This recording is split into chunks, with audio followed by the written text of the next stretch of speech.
നമസ്കാരം കൂട്ടുകാരെ. അപ്പം കുറച്ച് കാലമായി ഒരു വീഡിയോ കിട്ടിയിട്ട് കുറച്ച് തിരക്കായിരുന്നു. അപ്പോൾ അത് വീഡിയോ ഒന്നും ഇടാൻ പറ്റിയില്ല. അപ്പോൾ ഞങ്ങൾ ഒരു ദിവസം രാവിലെ കോഴിക്കോട് ബീച്ചിലൊന്ന് പോയിട്ടുണ്ടായിരുന്നു. അപ്പോൾ നമ്മൾ കണ്ടൊരു ഒരു ഒരു പരിപാടിയാണ്. അതായത് നമ്മൾ സ്പീഡ് ബോട്ടാണ്.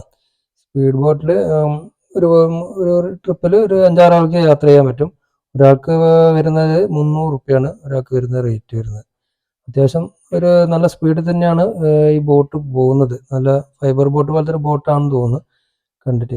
ഇപ്പം ഈ സമയത്ത് കടൽപ്പുറത്ത് വന്നപ്പം തീരെ തിരയൊന്നും കാണുന്നില്ല. ഈ പുഴ പോലെ ഇങ്ങനെ ഒരു ചെറിയൊരു ഓളം മാത്രമേ പുഴയിൽ ഉണ്ടാകുന്ന ഓളം മാത്രമേ ഈ കടലിൽ കണ്ടിട്ടുള്ളൂ. എന്നാണ് എന്താ പ്രതിഭാസം എന്നറിയില്ല. അപ്പോൾ അത്യാവശ്യം നല്ല പവർഫുള്ളായ എഞ്ചിനാന്ന് തോന്നുന്നു. നല്ല സ്പീഡിലാണ് പോകുന്നത് കണ്ടില്ലേ. അപ്പോൾ ഒരു നല്ല റൗണ്ട് ഒരു ഏകദേശം ഒരു നല്ല ദൂരം പോകുന്നുണ്ട് അവർ. നല്ല ഒരു വലിയ റൗണ്ട് അടിച്ച് തിരിച്ചു വരികയാണ്. അപ്പോൾ അങ്ങനെ പെർ ഹെഡ് വരുന്നത് 300 റുപ്യാണ് അവർ ചാർജ് ചെയ്യുന്നത്. അപ്പം ഒരു ഇപ്പോൾ തുടങ്ങിയിട്ട് കുറച്ച് ദിവസമായി ഇവിടെ. അപ്പം ഞാനത് ജസ്റ്റ് രാവിലെ ഒന്ന് ഇതിലൊന്ന് വന്നപ്പോൾ കണ്ടൊരു പരിപാടിയാണത്. അപ്പം കോഴിക്കോട് ആരും വരുന്നുണ്ടെങ്കിൽ ഇങ്ങനെ ഒരു സ്പീഡ് ബോട്ട് ഒരു എക്സ്പീരിയൻസ് കൂടി ചെയ്യുന്നത് നല്ലതാണ്.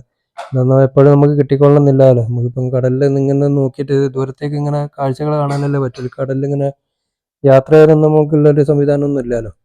അപ്പം ഇത്തരത്തിലൊരു ഒരു എക്സ്പീരിയൻസ് ചെയ്യാൻ പറ്റുന്നുണ്ടെങ്കിൽ കോഴിക്കോടൊക്കെ ആരും വരികയാണെങ്കിൽ നല്ലൊരു ചാൻസ് കൂടിയാണ് ഇപ്പോൾ.